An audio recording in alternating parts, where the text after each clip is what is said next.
Hello friends, हम class 12 chemistry chapter 13 amines, इसमें हम अमाइंस के बेसिक कैरेक्टर के बारे में पढ़ रहे हैं। तो आज हम एल्केन अमाइंस और अमोनिया में कंपैरिजन करेंगे। तो स्टार्ट करते हैं। Structure basicity relationship of amines. Basicity of amines is related to their structure.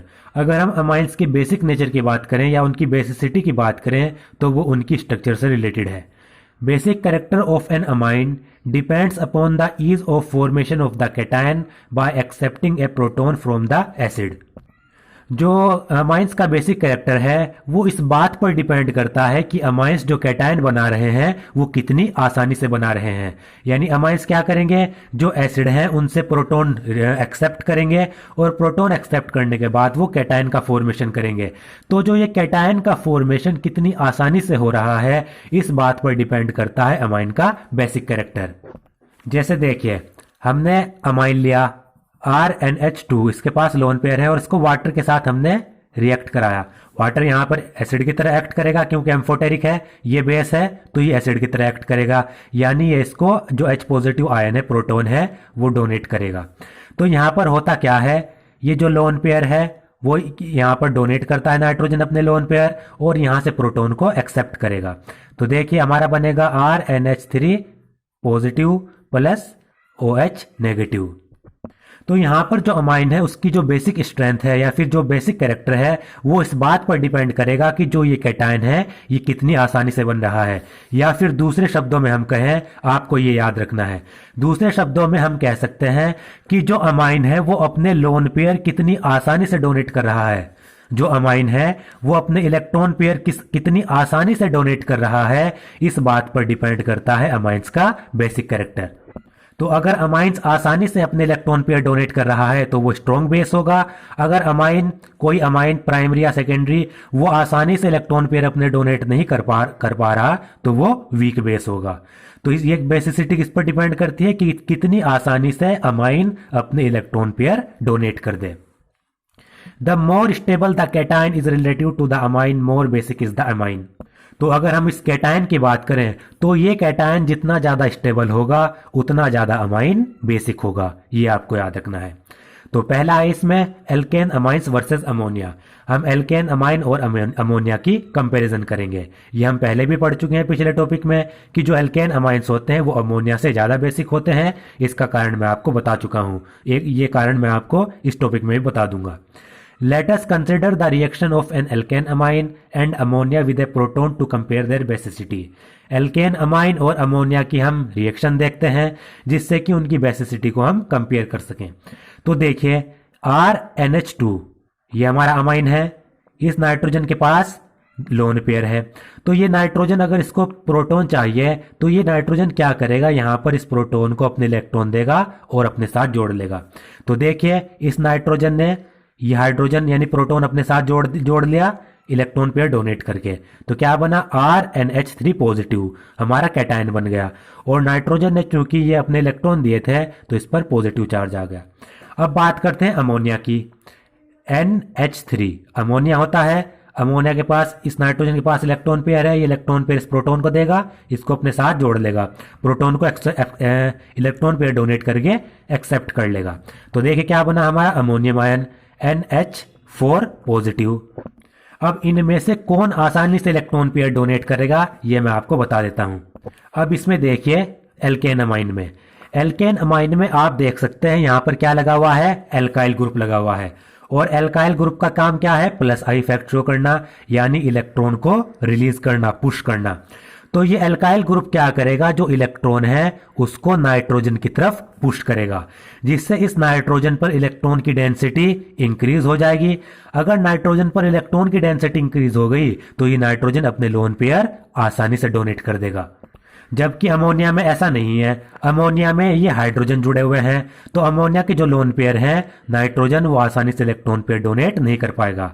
मतलब इसके मुकाबले एल्केन अमाइन के मुकाबले अमोनिया अपने लोन पेयर आसानी से डोनेट नहीं कर पाएगा। तो यहां पर ज्यादा बेसिक कौन हुआ, एल्केन अमाइन हुआ, क्योंकि एल्केन अमाइन में एल्काइल ग्रुप है जो प्लस आई इफेक्ट शो करता है, जो इलेक्ट्रॉन को पुश करेगा नाइट्रोजन की तरफ जब पुश करेगा तो नाइट्रोजन पे इलेक्ट्रॉन डेंसिटी इंक्रीज होगी, जिससे वो अपने लोन पेयर आसानी से डोनेट कर पाएगा। अमोनिया में ऐसा नहीं है। तो हमें क्या पता चला, जो एल्केन अमाइन है वो हमारे अमोनिया से ज्यादा बेसिक होते हैं, ये हमें पता लग गया। अगर हम बात करें यहां पर जो कैटायन बना उसकी स्टेबिलिटी की, तो देखें यहां पर ये कैटायन बना, अब यहां पर इससे अल्काइल ग्रुप जुड़ा हुआ है, यहां पर भी वही है। अल्काइल ग्रुप का काम क्या है, इलेक्ट्रॉन को पुश करना, तो ये अल्काइल ग्रुप इस कैटायन को स्टेबल करेगा, लेकिन अमोनिया में ऐसा नहीं है। तो इसमें जो एल्केन अमाइन है उसमें जो कैटायन बना वो ज्यादा स्टेबल है इसके मुकाबले। Due to the electron releasing nature of alkyl group it pushes electron towards nitrogen and thus makes the unshared electron pair more available for sharing with the proton of the acid। तो जो alkyl group होता है उसका nature क्या होता है, electron releasing nature. तो ये एल्काइल ग्रुप क्या करेगा, जो आर ग्रुप है वो नाइट्रोजन की तरफ इलेक्ट्रॉन को पुश करेगा, जिससे जो ये अनशेयर्ड इलेक्ट्रॉन पेयर हैं ये एसिड के प्रोटॉन को डोनेट करने के लिए ज्यादा इजीली अवेलेबल हो जाएंगे, क्योंकि नाइट्रोजन पर क्या होगी, इलेक्ट्रॉन डेंसिटी बढ़ेगी, तो ये आसानी से इस प्रोटॉन को दिए जा सकते हैं एल्काइल ग्रुप में। Moreover, the substituted ammonium ion formed from the amine gets stabilized due to dispersal of the positive charge by the plus I effect of the alkyl group। और अगर हम इसकी बात करें, जो ये हमारा अमोनियम आयन बना यहाँ पर एल्केन अमाइन से अमोनियम आयन बना, तो इसमें आप देख सकते हैं इसमें भी एल्काइल ग्रुप है। तो ये एल्काइल ग्रुप क्या करेगा, इस अमोनियम आयन में जो नाइट्रोजन के ऊपर पॉजिटिव चार्ज है इस कैटायन को क्या कर देगा, ज्यादा स्टेबल कर देगा, क्योंकि ये इलेक्ट्रॉन डोनेट करता है और इलेक्ट्रॉन डोनेट करने के बाद ये इसको स्टेबिलिटी प्रोवाइड कराएगा। तो इस कारण ही hence alkyl amines are stronger bases than ammonia. इसी के कारण जो एल्काइल अमाइंस होते हैं वो अमोनिया के मुकाबले ज्यादा स्ट्रोंग बेस होते हैं। तो ये आपको याद रखना है। Thus, the basic nature of the aliphatic amine should increase with the increase in the number of alkyl group। तो जो एलिफेटिक अमाइन का जो बेसिक नेचर होता है वो इंक्रीज होता है अगर हम एल्काइल ग्रुप को और ज्यादा इंक्रीज कर दें। This trend is followed in the gases phase. और जो ये प्लस आई इफेक्ट से हम जो एल्काइल ग्रुप का या एल्केन अमाइंस की बेसिसिटी का ऑर्डर देख रहे हैं, ये गैसेस फेज में ट्रेंड ये फॉलो किया जाता है। The order of basicity of amine in the gaseous phase follows the expected order। और अमाइंस में जो बेसिसिटी का ऑर्डर है अगर हम गैसियस फेज की बात करें तो उसमें ऑर्डर क्या होगा, टर्शरी अमाइन सबसे ज्यादा बेसिक, फिर सेकेंडरी अमाइन, फिर प्राइमरी अमाइन, उसके बाद अमोनिया। अब ये कैसे बता देता हूं मैं आपको। अब देखिए हमारे पास प्राइमरी अमाइन है RNH2, हमारे पास सेकेंडरी अमाइन है, हमारे पास टर्शरी अमाइन है। तो इसमें देखिए इसके पास लोन पेयर, यहां पर लोन पेयर, यहां पर लोन पेयर। अगर हम प्राइमरी अमाइन की बात करें तो प्राइमरी अमाइन में सिर्फ एक ही एल्काइल ग्रुप है, प्राइमरी अमाइन में सिर्फ एक एल्काइल ग्रुप है। सेकेंडरी अमाइन में दो एल्काइल ग्रुप है, टर्शरी अमाइंस में तीन एल्काइल ग्रुप हैं। और आपको पता है जो एल्काइल ग्रुप होते हैं वो इलेक्ट्रॉन को डोनेट करते हैं। अब यहां पर तो एक एल्काइल ग्रुप इलेक्ट्रॉन को डोनेट करेगा, जिससे नाइट्रोजन पर इलेक्ट्रॉन की डेंसिटी इंक्रीज होगी। अगर सेकेंडरी अमाइन में हम बात करें तो यहां पर दो एल्काइल ग्रुप हैं जो इलेक्ट्रॉन को रिलीज करेंगे, इलेक्ट्रॉन को नाइट्रोजन की तरफ पुश करेंगे, जिससे नाइट्रोजन पर प्राइमरी अमाइन के मुकाबले ज्यादा इलेक्ट्रॉन की डेंसिटी इंक्रीज होगी और ये ज्यादा तेजी से इलेक्ट्रॉन पेयर अपने डोनेट कर सकता है। टर्शरी अमाइन की अगर हम बात करें तो यहां पर तीन एल्काइल ग्रुप हैं, 1 2 3। तो इसमें 3 तरफ से इलेक्ट्रॉन रिलीज करेगा ये एल्काइल ग्रुप। तो आप सोच सकते हैं अगर 3 एल्काइल ग्रुप इलेक्ट्रॉन को नाइट्रोजन की तरफ इंक्रीज कर रहे हैं तो नाइट्रोजन पर कितनी ज्यादा तेजी से इलेक्ट्रॉन की डेंसिटी इंक्रीज होगी और कितनी ज्यादा तेजी से ये अपना इलेक्ट्रॉन पेयर डोनेट कर पाएगा। तो आप सोच सकते हैं। तो सबसे ज्यादा इलेक्ट्रॉन डेंसिटी नाइट्रोजन पर किस पर बढ़ेगी, टर्शरी में, फिर सेकेंडरी पर, फिर प्राइमरी में। और आपको पता है जितनी तेजी से ये इलेक्ट्रॉन पेयर डोनेट करेगा उतनी ज्यादा बेसिक। तो टर्शरी अमाइंस में ज्यादा तेजी से अपने इलेक्ट्रॉन पेयर ये डोनेट कर पाएगा। तो टर्शरी अमाइंस सबसे ज्यादा बेसिक, फिर सेकेंडरी अमाइन, फिर प्राइमरी अमाइन और एल्केन अमाइन से कम अमोनिया। तो ये जो हम ट्रेंड फॉलो कर रहे हैं ये किसके आधार पर फॉलो कर रहे हैं, एल्काइल ग्रुप। और एल्काइल ग्रुप क्या शो कर रहा है, प्लस आई इफेक्ट। तो अगर हम प्लस आई इफेक्ट देख रहे हैं, नंबर 1 अगर हम प्लस आई इफेक्ट देख रहे हैं तो ये गैसेस फेज में देखा जाएगा। ये आपको याद रखना है। जो ये ट्रेंड है प्लस आई इफेक्ट के अनुसार ये होगा गैसियस फेज में।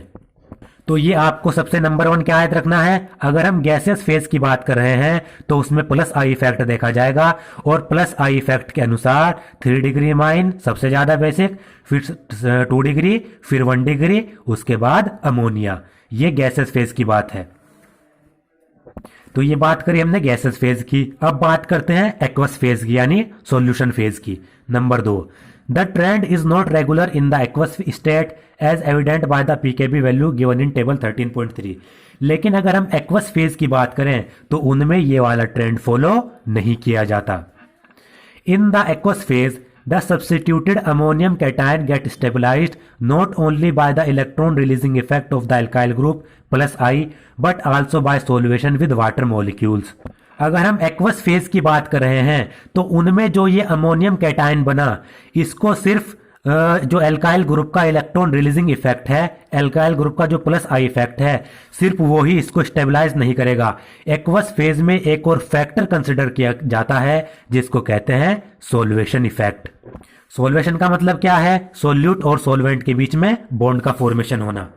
तो चूंकि यहां पर वाटर मॉलिक्यूल को हम ले रहे हैं सोलवेंट, तो यहां पर जो अमोनियम आयन है या फिर अमाइंस हैं वो वाटर के मॉलिक्यूल के साथ किस प्रकार का सोल्वेशन इफेक्ट दिखाते हैं, कितने बॉन्ड बनाते हैं, इसके आधार पर भी एक्वस फेज में उनकी बेसिसिटी डिपेंड करती है।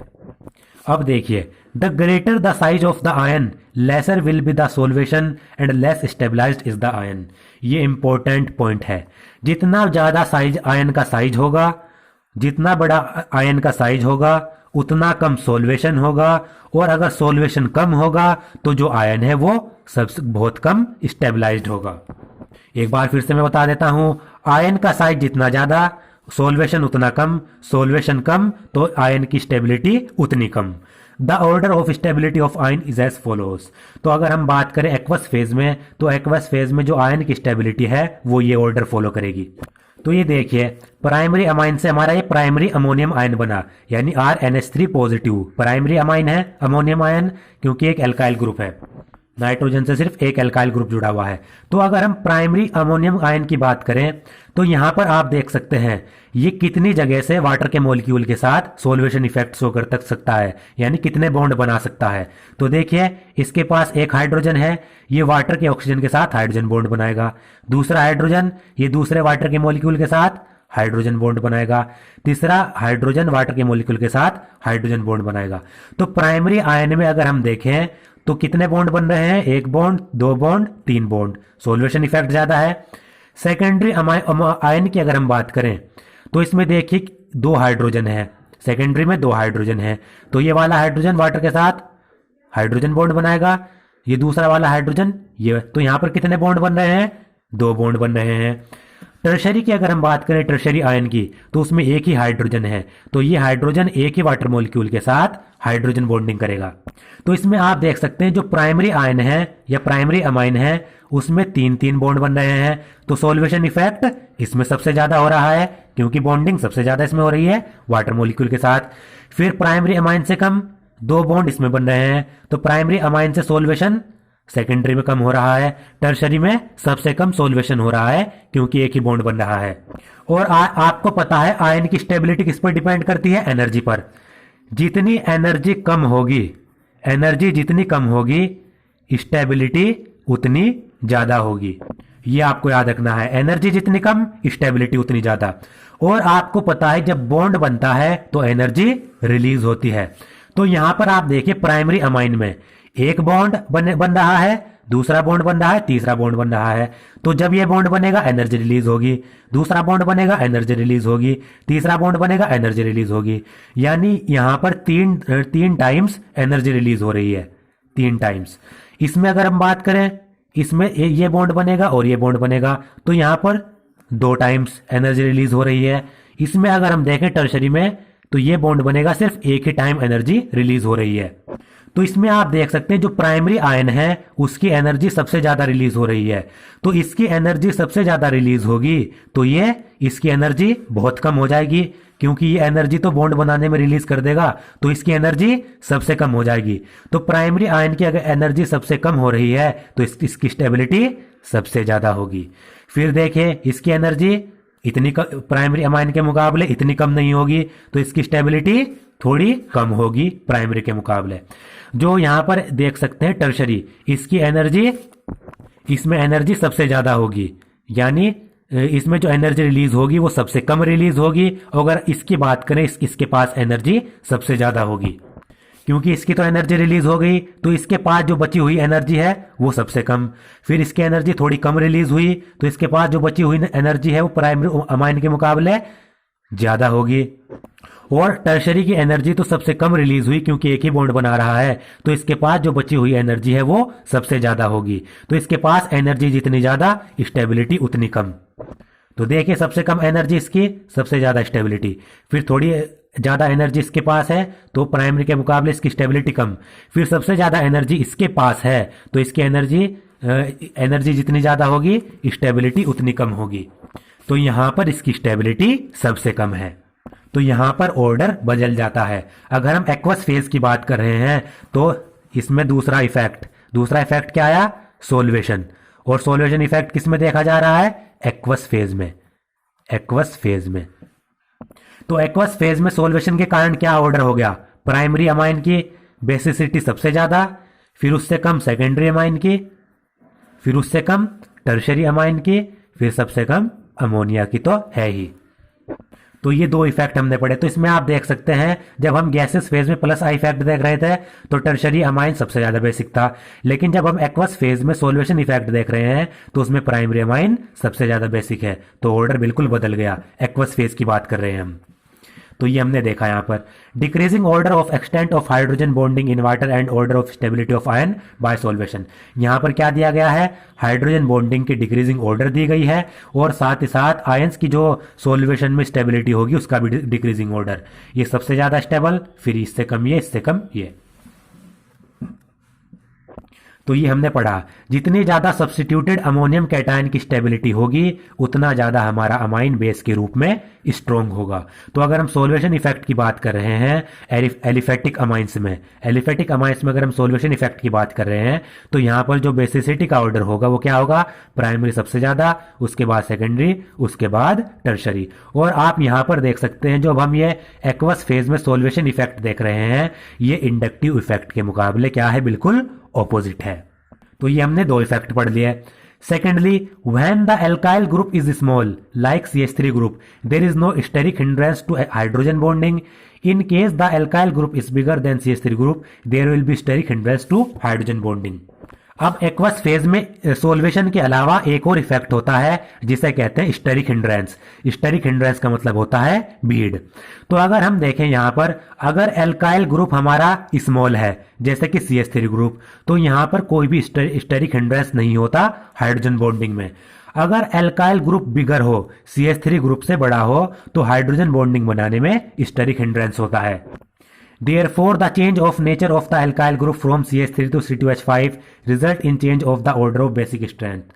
तो अगर हम एल्काइल ग्रुप भी चेंज कर रहे हैं, इंपॉर्टेंट पॉइंट है, अगर हम एल्काइल ग्रुप का नेचर भी चेंज कर रहे हैं, एल्काइल ग्रुप में मिथाइल से इथाइल ग्रुप लगा रहे हैं, तो उससे भी बेसिक स्ट्रेंथ का जो ऑर्डर है वो चेंज हो जाएगा।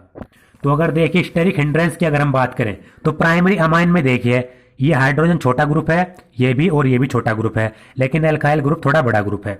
अगर सेकेंडरी अमाइन में बात करें तो दो बड़े ग्रुप हैं, टर्शरी अमाइन में बात करें तो तीन बड़े ग्रुप हैं। तो सबसे ज्यादा स्टेरिक हिंड्रेंस कौन से में होगा? जिसमें ज्यादा बड़े ग्रुप हैं, क्योंकि जो बड़े ग्रुप होते हैं वो बॉन्डिंग करने में क्या करते हैं? रुकावट पैदा करते हैं।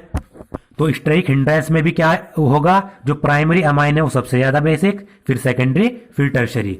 तो अगर हम एक्वस फेज में स्टेरिक हिंड्रेंस का बात करें, स्टेरिक हिंड्रेंस ये किस में होगा? एक्वस फेज में।